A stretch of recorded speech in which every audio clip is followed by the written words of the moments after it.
Despite Arsenal being on brilliant form recently, it's no doubt about it, the worst news possible has come out with Bukayo Saka looking to be injured for a decent amount of time. Now, Arsenal need to come up with solutions quickly and we cannot feel sorry for ourselves. So in this video, we go through how internal and external factors can be the reasons why Arsenal continue to survive without Saka for the foreseeable future. So let's get into it. Now, when Bukayo Saka came off against Crystal Palace, it was definitely a bad situation. He usually picks up a few injuries quite commonly, but usually can play on or does look okay. But this one did feel a lot worse than the usual ones he has. Now, I can't lie, this was probably going to happen eventually. 250 games played for the club already, over 4,000 minutes played over the last few seasons each year. Eventually playing Saka every single game, he was going to pick up like a hamstring injury like he has. Now, while we still don't know the complete extent of how long he's out for, it is rumoured that he will be out for at least all of January, missing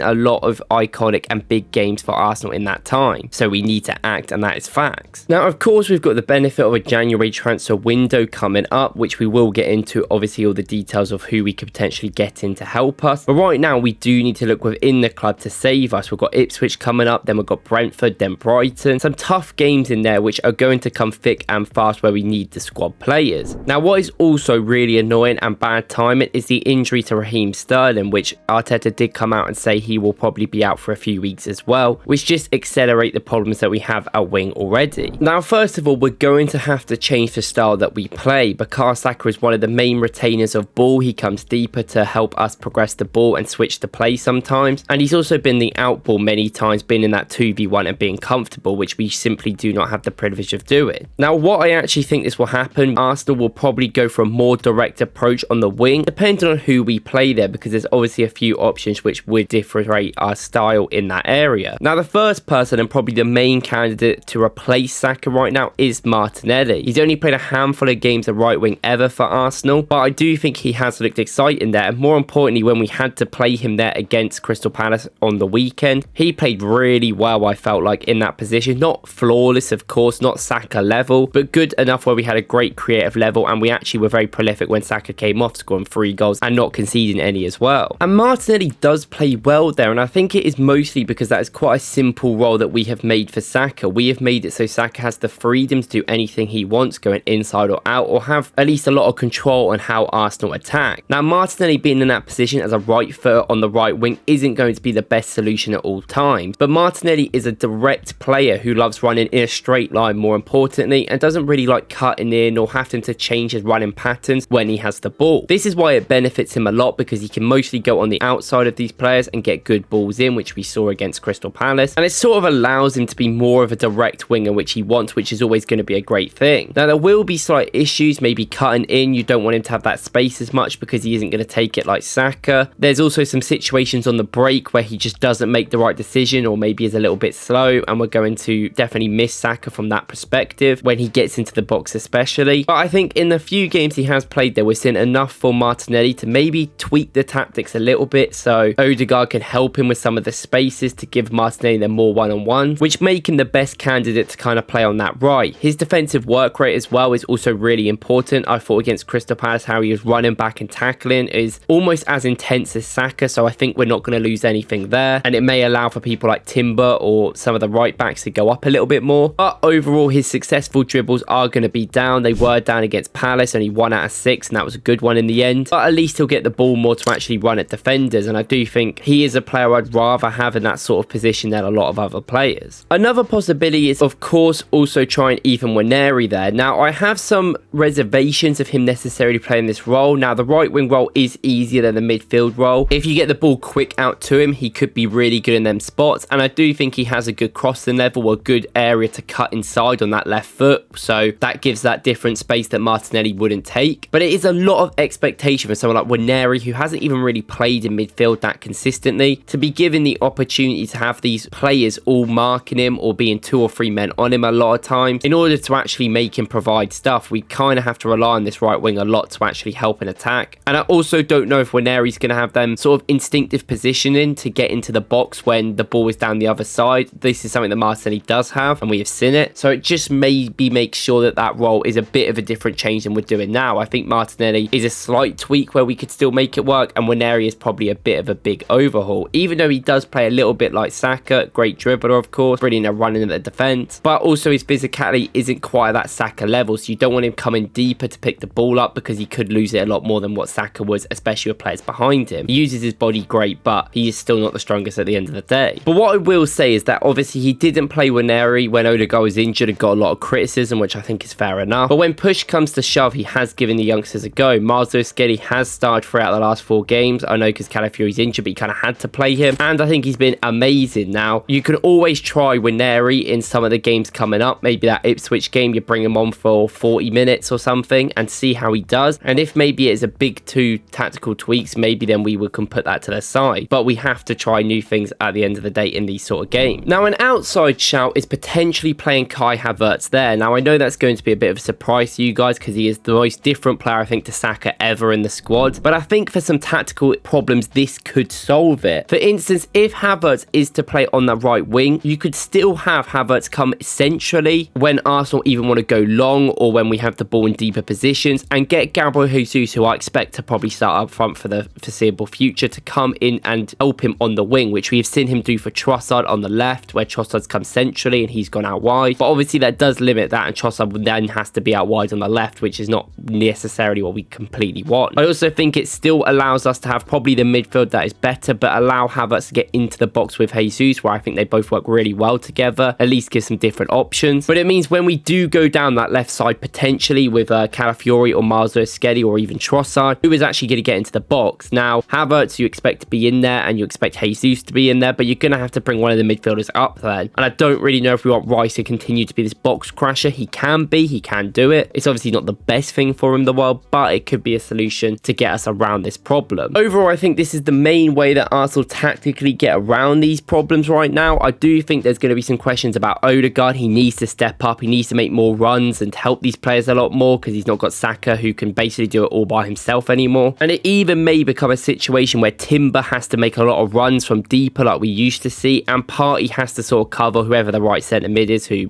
probably going to be Partey, needs to cover in them situations in right back when we go forward. Now, Jesus can be an option as well, and I don't think he's the worst player in the world there, but he's playing so well up front right now, and even when Arsenal have the ball, he moves down to the wing positions anyway, so I could still see him switching with Havertz in game, or Martinelli for that instance. So he could play right wing hypothetically and maybe on the team sheet, but in the game it will change all the time, which I think can help us anyway. But after the first few games, the January transfer window is coming up, and now I know Arsenal don't really do business in January, but I don't think there's any excuses right now with the situation. Now, I have a lot of opinions about this, and I've said multiple times where I don't think it's completely Arteta's fault about the transfer business in the summer, but it's hard to feel sympathy with him when we all know the issues are occurred. For instance, Arsenal have not signed an attacker, which we have needed for the last couple of years, just something that offers something different, and we kind of panic bought Sterling on the last day, which even in hindsight looks kind of stupid overall. Now look, I understand why we didn't buy people in the summer. It's mostly because I think we had these main targets we wanted, let's say Williams or someone like Siesko, who in the end didn't want to come for whatever reason. They wanted to stay at their team for at least another year, and it felt like the backup players that we signed we weren't completely sure with, or maybe they didn't fall in the money that we wanted to pay for that certain player, and in the end it just did not materialize, which I can kind of understand because you don't want to risk a lot of money on players. But like I said before, you know, we're willing to take risks on defenders, you know, even Kivior, Calafiori you could say, with his injury record. But going forward, it just seems that we do not want to make them risks, which I understand, but we need to at this point in the time. Now, the last 2 windows we haven't really bought anyone substantial in January. Of course, 2 years ago we did have a good window overall, but wasn't big signers. You know, Jorginho and Trossard just good squad players, and we were in a good position to win the league in them years. Now right now we are chasing, you know, we're not out of it, but we're not exactly really in it right now as well. So it's definitely a situation where we need to kind of save the season rather than just thinking that the squad can get past. And I think that was the problem in the last few years. I think the owners and the squad maybe a little bit deludedly thought that that was enough to win the league, and it probably should have been last year. Arguably it is what it is at the end of the day, but I think this year it's quite clear that the squad is not good enough, especially in the attacking areas. Now, despite this, I do think there's been a lot of confidence by what I've seen Arteta saying. Now, he is clearly quite frustrated. He's come out in the press and said that our squad is too thin and was too thin at the start of the season, and he wants to do business in January. Now, Arteta knows what's going on, and he's an intelligent person, and I think this was more of a cry for help from the owners to give us enough substantial funds to actually buy a player. Now, that's all well and good, but there's obviously risks in January January, and we don't even take risks in the summer. And the main problem with the January transfer window is that not only is it cost more money and a lot of teams are a lot